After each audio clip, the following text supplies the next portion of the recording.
Assalamualaikum warahmatullahi wabarakatuh. Alhamdulillah wassalatu wassalamu ala rasulillah wa ala alihi wa sahbihi wa man tabi'ah. Allahumma rabbi syrah li sadri wa yassir li amri wahlul 'uqdatam min lisani yafqahu qawli. Allahumma rabbi zidna ilman warzuqna fahma. Allahumma 'allimna ma yanfa'una wanfa'na bima 'allamtana. Allahumma faqihna fid din wa 'allimna at-ta'wil bi rahmatika ya arhamar rahimin. Jamaah maghrib yang dirahmati Allah, sembari kita berniat i'tikaf, nawaitul i'tikafa fi hadzal masjid lillahi ta'ala. Insyaallah di malam yang berbahagia ini kita melanjutkan kajian fikih muamalat yang menyangkut tentang riba. Riba disebutkan dalam Al-Quran, a'udzubillahi minasyaitonir rajim, innal ladzina ya'kuluna ar-riba la yaqumuna illa kama yaqumu alladzi yatakhabbathu asy-syaitanu minal mas. Orang yang makan riba nanti ketika dibangkit di hari kiamat kayak orang yang kerasukan syaitan. Artinya enggak jelas, tidak mengetahui jalan yang benar. Seperti di sebagian ayat yang lain, wa man a'rada 'an dzikri fa inna lahu ma'isyatan dhanka wa nahsyuruhu yaumal qiyamati a'ma. Orang yang berpaling dari zikirku, kata Allah, artinya dari beriman, berpaling dari Al-Quran, tidak mau mengamalkan Islam, yakni kafir, kata Allah, wa nahsyuruhu yaumal qiyamati a'ma. Itu orang itu nanti di hari kiamat kami bangkitkan, kata Allah, dalam keadaan buta. Buta di sini artinya tidak terpetunjuk mana jalan yang benar yang arahnya ke surga, tapi justru dia terpeleset masuk ke neraka Allah Subhanahu wa ta'ala. Ini ar-riba. Riba pada dasarnya bermakna az-ziyadah. Riba artinya ziyadah, bertambah. Karena tujuh orang Arab dulu jahiliyah, termasuk sekarang masih banyak jahiliyah. Jahiliyah dulu itu mereka ngutangin utang 10 juta, ntar bayarnya 11 juta. Itu adat orang jahiliyah dulu. Sehingga mereka menamakan riba. Riba artinya tambahan. Ngasih 10, bayar 11. Sehingga mereka menamakan riba. Riba artinya tambahan, nambah. Ngasih 10, bayar 11. Akhirnya si ini dapat lebih. Tapi apakah itu sebenarnya tambahan? Iya, dalam pandangan manusia iya tambahan. Dia merasa kalau hartanya bertambah. Ngasih 10, ntar pasti balikin 11, dapat untung. Tapi bukan untung itu sebenarnya, riba. Jangan diistilahkan dengan istilah untung. Kalau untung itu boleh. Apalagi sekarang diistilahkan dengan istilah yang lebih enak didengar, bunga. Padahal itu bukan bunga, itu neraka Allah, api. Riba. Sehingga Allah Subhanahu wa ta'ala di salah satu ayat mengatakan, wa ma ataitum mir riban liyarbu fi amwalin nas fala yarbu indallah. Apa-apa yang kamu berikan, kata Allah, kamu wa ma ataitum mir riban, apa saja yang kamu berikan untuk riba. Artinya misalkan kita ngutangin 10 juta, biar nanti itu uang berbunga jadi 11 juta pas balikin. Tujuannya apa? Yang kamu berikan dalam bentuk riba, liyarbu fi amwalina, supaya itu harta bertambah dalam harta orang lain. Dasarnya dia harusnya bayar 10, tapi dia itu uang yang kita kasih ke dia, itu uang tak bertambah jadi 11. Artinya dia harus mengembalikan 11. Itu tujuan kita. Apa yang kau berikan, kata Allah, dalam riba-riba yang kau berikan, yang bertujuan yang kalian inginkan supaya itu uang bertambah, itu riba dalam harta orang lain. Apakah itu bertambah pada hakikatnya? Fala yarbu indallah. Itu uang tidak akan bertambah sama sekali di sisi Allah. Memang iya, kalau dilihat dari segi jumlahnya bertambah. Kalau kita lihat dari segi jumlah bertambah. Tapi Allah punya cara lain untuk menyiksa itu orang, sehingga sebenarnya enggak ada tambahan. Iya, dari segi jumlah dia bertambah dari segi uang, tapi dia kekurangan hal yang lain.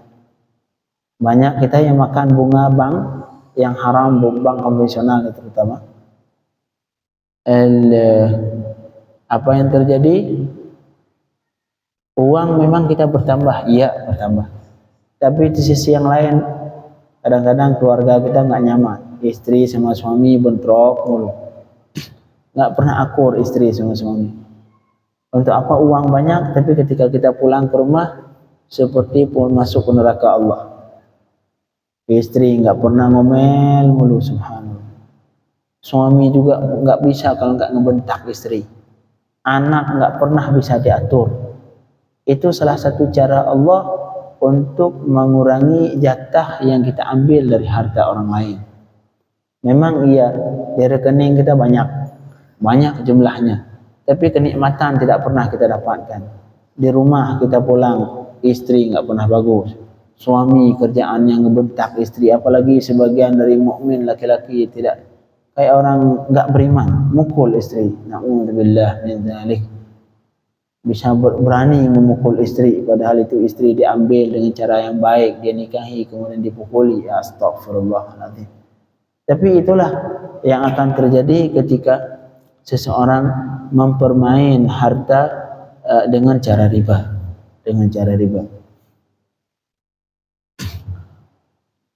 kemudian jadi pada dasarnya qala al-musannif rahimahullah, ar-riba lughatan az-ziyadah.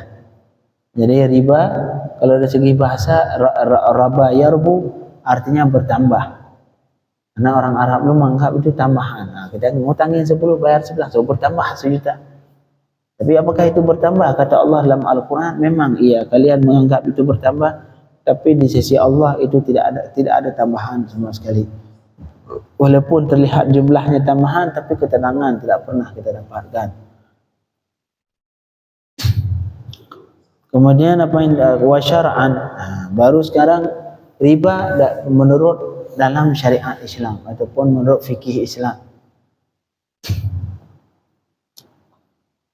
Riba yang perlu kita ketahui bahwa dalam jual beli ada namanya jual beli yang ada unsur riba, sehingga supaya terbebas dari riba dibutuhkan beberapa syarat. Jadi contoh misalkan unsur sesuatu yang harus dijaga yang ketat, yang pertama masalah uang, emas atau perak, ataupun uang kita sekarang, uang rupiah, dolar, itu ada unsur ribanya. Makna unsur riba, jadi kalau pengen jual beli emas, jual beli perak, atau jual beli mata uang, itu di situ butuh syarat, ada syarat khusus dalam penjualan itu supaya terbebas dari riba. Terutama tiga bahan benda ini, uang, yang kedua makanan. Nah, 2 benda ini, uang sama makanan. Kalau dulu uang adalah emas dan perak, kalau sekarang ya uang rupiah, termasuk emas juga. Jadi apabila kita pengen jual uang, jual ini nggak mesti harus dalam berbentuk jual, bentuk nuker juga jual beli nuker. Ini sering terjadi misalkan di sebelum lebaran, nuker uang, kita punya uang 1 juta yang 100.000, nuker dengan pecahan karena kita butuh THR buat ponakan misalkan. Ada sebagian dari kita nukernya seperti ini, oh saya tukar 1 juta, tapi ntar pecahannya saya kasih 900.000. Nah ini nih yang seperti ini riba total, riba khalis, murni riba. Jadi yang harus ada syarat khusus di 2 benda ini. Apabila terjadi jual beli di 2 benda ini, yang pertama masalah uang, tukar uang dengan uang, tukar uang dengan emas, tukar uang dengan perak, tukar mata uang dengan mata uang lain, beli rupiah, beli dolar. Nah, kita sekarang beli dolar atau beli rial Saudi ya mau umrah atau mau haji. Ataupun satu lagi makanan, beli beras dengan beras, tukar beras. ataupun misalkan beli beras dengan makanan yang lain, beli beras dengan gula, tukar, kita tukar. Kamu punya gula, saya punya beras, tukar. Nah, itu dua hal ini. Pertama makanan, yang kedua masalah keuangan. Ini kalau terjadi penjualan di dua benda ini, di situ supaya sah jual beli, supaya terbebas dari riba, ada syarat khusus. Nah, karena kalau tidak cukup syarat ini, maka jual beli kita dianggap jual beli riba. Contoh, kita tukar uang 1 juta, yang uang uang 100.000 sebanyak 10 lembar dengan uang 10.000 yang nanti 1 juta ditukar dengan 950.000. Nah, biasanya terjadi di lebaran, sebelum lebaran butuh THR. Oh, tukar sama saya aja, tukar ini 1 juta, saya kasih uang pecahan 950.000. Nah, ini yang seperti ini riba. Ini yang seperti ini riba. Jadi yang pertama, kadang-kadang riba terjadi di dalam jual beli seperti ini. Nah, ada kalanya terjadi riba di mana di masalah utang piutang. Nah, jadi dua tempat ini perhatikan. Masalah utang piutang ada kemungkinan terjadi riba. Dalam jual beli ada kemungkinan terjadi riba. Cuma dalam jual beli terjadi riba di dua benda tadi. Yakni masalah jual mata uang, satu lagi masalah jual makanan, tukar makanan dengan makanan. Nah, ini ada potensi terjadi riba, ada. Makanya supaya terbebas dari riba, kita harus ketika menjual beli nukar makanan dengan makanan ataupun nukar uang dengan uang, di situ harus diperhatikan syarat yang akan kita sebutkan sekarang supaya terbebas dari riba. Qala al-ulama rahimahullah, la ilaha illallah. Yang pertama, syurutu sihhati bai'in naqdi bil naqdi wal mat'um bil mat'um. Syarat sah menjual uang dengan uang. Ini contoh apa? Jual, kita pengen beli dolar ataupun pengen beli rial Saudi, ataupun sebaliknya kita pulang dari Mekah ke sini, itu uang sisa yang kita punya di sana, sisa lebih, kita pengen nuker ke rupiah. Nah, ini namanya apa? Jual uang dengan uang. Termasuk jual emas. Kita punya uang rupiah, pengen beli emas, ataupun kita punya emas, pengen nuker ke rupiah. Nah, ini namanya jual beli nugget dengan nugget ataupun uang dengan uang. Karena pada dasarnya dulu mata uang adalah emas. Dulu yang jadi mata uang adalah emas ataupun perak. Jadi sekarang pembahasan tentang jual jual beli uang dengan uang. Nah, ini supaya terbebas dari riba. Karena jual beli uang dengan uang, di situ potensi terjadi riba besar. Ada kemungkinan terjadi riba. Makanya butuh syarat ini supaya terbebas dari riba. Disebutkan syurutu sihhati bai'i dhahabi bil dhahabi wal fiddati bil fiddati wal mat'umi bi jinsi ziyadatan ala syurutil bai'il marrah thalathatun. Yang pertama, apabila terjadi jual mata uang dengan mata uang yang sama jenis. Yang sama jenis seperti jual rupiah dengan rupiah, nuker rupiah dengan rupiah. Nah, di situ disyaratkan supaya terbebas dari riba 3 syarat. Nah, ini perhatikan, kita mungkin kita bentar bikin bisnis money changer. Nah, ini harus diperhatikan supaya terbebas dari riba. Apabila jual emas dengan emas atau perak dengan perak, artinya sejenis. Menjual, kalau sekarang uang sekarang mungkin bentuknya jual dolar dengan dolar ataupun jual nuker rupiah dengan rupiah. Ini biasa terjadi kapan kita lebaran, nuker yang 100.000 dengan 10-an ribu. Nah, ini disyaratkan supaya jual beli kita sah dan tidak dianggap riba 3 syarat. Apabila jual uang dengan mata uang yang sama, ataupun jual emas dengan emas, ataupun jual perak dengan perak yang satu jenis. Nah, apa disyaratkan? Yang pertama al-hulul. Artinya hulul ini tidak boleh pakai tempo. Tidak boleh pakai tempo penyerahan. Contoh, ini kita tukar uang 1 juta dengan uang kamu 1 juta, tapi syarat uang saya minggu depan saya kasih. Pakai tempo seperti ini. Dalam jual tukar uang dengan uang tidak diperbolehkan seperti itu. Itu kalau misalkan boleh seperti itu kita lakukan. Oh, udah, ini saya tukar 1 juta yang bulat dengan 1 juta pecahan. Tapi syarat uang 1 juta bulat bulan depan saya transfer. Nanti saya kasih. Uang kamu kasih sekarang, nanti uang saya kasih nanti. Artinya pakai waktu, pakai ajal, pakai waktu. Itu di situ terjadi riba. Riba namanya riba nasi'ah.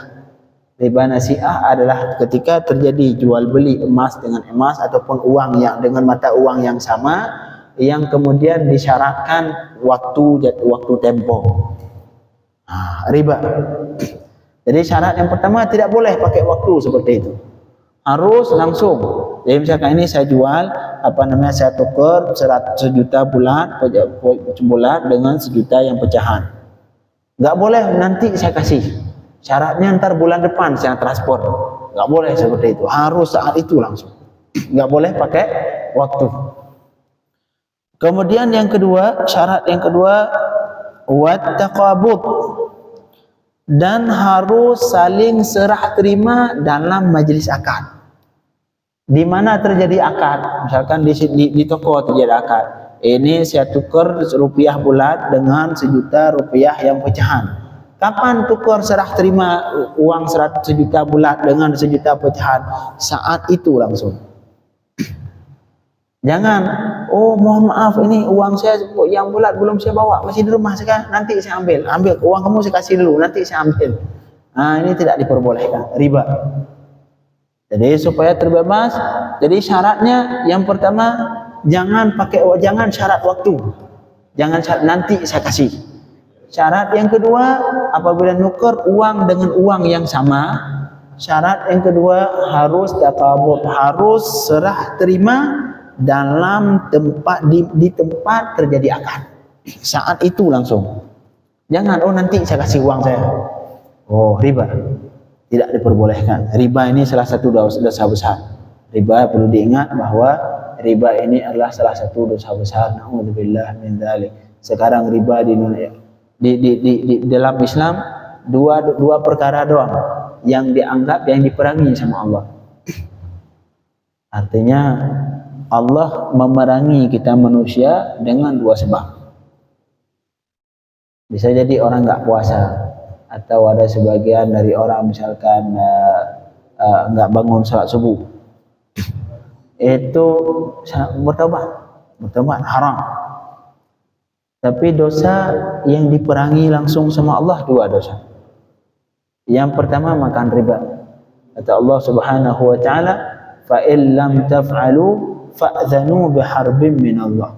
Jika kalian tidak mau melakukan, artinya meninggalkan riba, maka ketahuilah bahwa Allah memerangi kalian. Diperangi sama Allah. Kira-kira kalau Allah yang memerangi kita, siapa yang kalah? Hancur. Sekarang riba di mana-mana ya Allah. Di mana kalau itu ya pegadaian. Nasi motor mengambil 10 juta, ntar bayar 12 juta. Itu riba, walaupun itu bukan, ntar riba itu riba di masalah hutang piutang. Ini masalah riba tentang dalam hal jual beli.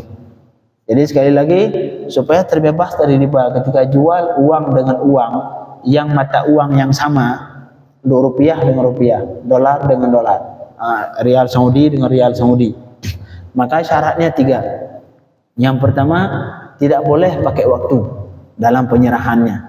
Yang kemudian yang kedua, harus diserah di tempat di mana terjadi akad. Jadi transaksi di mana, di situ saling serah terima barang. Makanya kalau kita misalkan kita nuker uang di money changer, itu harus bawa uang cash, atau kalau transfer saat itu langsung transfer. Jangan, nanti pas pulang saya transfer. Nggak boleh. Syarat yang ketiga, kalau misalkan dari jenis yang sama, uang masih satu jenis, syarat yang ketiga at-tamathul, harus sama. 1 juta dengan 1 juta. 2 juta, 2 juta. Enggak boleh. Oh, ini saya uang bulat 1 juta, ntar uang pecahan 950.000. Wah, nah, masalah. Nah, itu riba. Riba. Jadi 3 syarat. Kalau misalkan pengen nuker uang dengan uang yang sama, syaratnya supaya terbebas dari riba 3 ini. Yang pertama, dalam akad tidak boleh disyaratkan waktu. Yang kedua harus serah terima dari penjual dan pembeli, serah terima barang harus dalam majelis akad. Harus di tempat terjadi transaksi, nggak boleh nanti. Oh, saya nggak bawa uang, nanti saya transfer. Oh, nggak boleh. Harus saat itu. Kalau pengen transfer saat itu. Kalau pengen ngasih, yang ngasih uang langsung cash. Kemudian yang terakhir syaratnya harus tamatsul, harus sama. 1 juta, 2 juta, 2 juta, enggak boleh. 1 juta, satu lagi 1.950.000. Nah, ini kalau dalam penukaran uang yang sama. Itu poin yang pertama. Apabila beda jenis uang, nah, contoh nuker dolar ke rupiah, ataupun tuker rupiah ke dolar, rupiah ke rial Saudi, rupiah ke rial Oman, rupiah ke ringgit Malaysia. Nah, beda jenis. Masih jual beli uang dengan uang tapi beda jenis. Nah, di sini disyaratkan supaya terbebas dari riba adalah 2 syarat. Yang pertama, tidak boleh pakai waktu, sama seperti tadi. Misalkan kita money changer pengen nuker dolar pengen nuker rupiah ke dolar, kita pengen beli dolar. Maka saat itu kita harus bawa rupiah. Dia juga harus bawa dolar. Karena syarat pertama nggak boleh, oh ini saya jual dolar rupiah ke kamu, saya beli dolar dari kamu 1.000 dolar, seharga misalkan 15 juta atau seharga 16 juta, tapi syaratnya rupiahnya nanti saya transfer, nanti. Oh, nggak boleh pakai waktu, ataupun bulan depan saya transfer, saya belum gajian nih. Oh, saya pengen beli dolar sekarang, seharga 10 dolar. Tapi uang rupiahnya bulan depan, di awal bulan saya transfer, saya sekarang belum gajian. Nah, ini seperti ini, tidak riba. Jadi kalau pengen jual tukar mata uang dengan mata uang yang lain, walaupun beda jenis, syarat yang pertama, tidak boleh dalam penyerahannya disyaratkan waktu. Kemudian syarat yang kedua, at-taqabud, harus serah terima di tempat terjadi akad. Harus saat itu langsung. Nggak boleh nanti saya transfer. Oh, tunggu dulu, saya ambil uang dulu rumah, ambil selesai akad, ambil uang dulu, nanti sebentar, sejam depan saya bawa uang saya. Oh, nggak boleh. Kalau pengen nuker uang dengan uang, money changer, solusi bagaimana Ustaz? Bapak datang ke money changer, bawa uang cash, yang money changer juga menyediakan uang cash, tuker langsung ngasih uang, selesai. Nggak boleh nanti, uang saya nanti saya transfer, nggak boleh. Ini tujuan supaya terbebas dari riba, 2 syarat. Kemudian apakah disyaratkan harus sama? Tidak. Kalau beda jenis nggak boleh, nggak disyaratkan sama. Nggak mungkin 1 dolar harus disamakan dengan 1 rupiah. Nggak harus sama. Boleh beda. Jadi kalau misalkan jenisnya beda, misalkan dolar dengan rupiah, nah itu silahkan. Boleh beda, boleh tidak sama, tapi harus serah terima barang dalam majelis akad dan tidak boleh syarat-syarat waktu. Termasuk beli emas ataupun jual emas, ini sama, poinnya sama. Bapak pengen beli emas ataupun pengen jual emas, itu hukumnya harus serah terima dalam akad, dalam majelis akad. Jangan boleh, oh uang nanti transfer, ambil emas dulu. Oh, nggak boleh. Kalau pengen beli emas, bawa uang cash ataupun bawa m-banking, ntar langsung transfer di tempat transaksi. Nggak boleh nanti, satu kasih sekarang, satu lagi nanti. Oh, nggak boleh. Apabila terjadi, tapi dalam emas dengan rupiah harus sama? Nggak harus sama. Nah, disyaratkan sama karena beda jenis. Antara emas dengan rupiah beda jenis. Nah, jadi kalau beda jenis seperti emas dengan rupiah, rupiah dengan dolar, dolar dengan ringgit, dolar dengan rial. Nah, itu syaratkan 2 supaya terbebas dari riba. Yang pertama, tidak boleh disyaratkan waktu dalam akad. Kemudian yang kedua, harus serah terima barang langsung di tempat akad. Tidak boleh nanti. Oh nanti saya kasih di rumah. Enggak boleh. Sekarang. Nah, termasuk beli emas. Ataupun jual emas. Hati-hati ketika beli emas. Perhatikan syarat ini. Supaya jual beli kita sesuai yang dianjurkan, yang diperintahkan, yang disyariatkan oleh Allah Subhanahu wa taala, oleh Rasulullah sallallahu alaihi wasallam, sehingga harta yang kita miliki berkah. Harta yang kita miliki membawa keberkahan dalam keluarga, hidup dalam keluarga nyaman, anak ketika diatur mudah, enggak disuruh ke kanan larinya ke kiri, disuruh naik, disuruh turun. Anak kita aman, enak diatur. Istri kita enggak ngomel terus. Artinya di rumah tentram, aman, sakinah, mawaddah, warahmah. Ini kapan? Ketika harta yang kita miliki, makanan yang kita makan, pakaian yang kita pakai, rumah yang kita tempati, semuanya halal. Semuanya kita dapatkan dengan cara yang dibenarkan oleh Islam, sesuai dengan tuntunan Islam, sesuai dengan yang diajarkan oleh Rasulullah sallallahu alaihi wasallam. Inilah syarat ketika menjual uang dengan uang. Jadi kalau sama jenis seperti rupiah dengan rupiah, dolar dengan dolar, syarat 3. Yang pertama, tidak boleh pakai waktu, tidak boleh syarat waktu dalam akad. Syarat yang kedua, harus serah terima barang langsung di tempat terjadi transaksi. Yang selanjutnya yang ketiga, harus sama jumlahnya. Sejuta dengan sejuta, enggak boleh sejuta 100, 900, 1000, enggak boleh. Harus sama. Itu kalau satu jenis. Tapi kalau beda jenis tapi masih mata uang, seperti dolar dengan rupiah, rupiah dolar, dolar dengan rial Saudi, ataupun rial Saudi dengan rupiah, atau termasuk emas dengan rupiah, rupiah dengan emas. Beli emas ataupun jual emas. Ini disyaratkan 2. Yang pertama, tidak boleh disyaratkan waktu dalam akad. Oh nanti, syaratnya nanti saya kasih. Enggak boleh. Syarat yang kedua, harus serah terima barang di dalam akad langsung. Di majelis akad, di tempat terjadi transaksi, di situ harus serah terima barang. Enggak boleh. Oh tunggu dulu, saya pulang dulu, saya ambil dulu. Mana uang emas kasih aja dulu. Ntar uang saya pulang dulu, saya ambil uang saya. Oh enggak boleh. Harus ngasih saat itu juga. Supaya terbebas dari riba. Jadi ini khusus ke masalah mata uang, emas perak yang ada syarat tambahan supaya terbebas dari riba. InsyaAllah besok kita masuk ke masalah makanan. Karena ada 2 unsur, dua benda yang di situ ada kemungkinan terjadi riba dalam jual beli. Yaitu apabila yang dijual belikan adalah masalah makanan, yang pertama, yang kedua masalah keuangan. Ini 2 hal ini potensi terjadi riba dalam jual beli besar. Makanya butuh syarat tadi supaya tidak terjadi riba, kemudian harta yang kita dapatkan halal sesuai dengan syariat, sehingga apa yang kita makan, apa yang kita pakai, tempat yang kita tempati semuanya halal, dan itu bisa menarik mawaddah, warahmah, sakinah di dalam keluarga, dan juga itu bisa menarik kita ke surga Allah Subhanahu wa taala nanti di hari kiamat. Allahumma tahhir amwalana min kulli riba. Allahumma tahhir qulubana wa amwalana wa ahlana min kulli adnasi bi rahmatika ya arhamar rahimin. Wa sallallahu ala sayyidina Muhammadin wa alihi wa sahbihi wa sallam.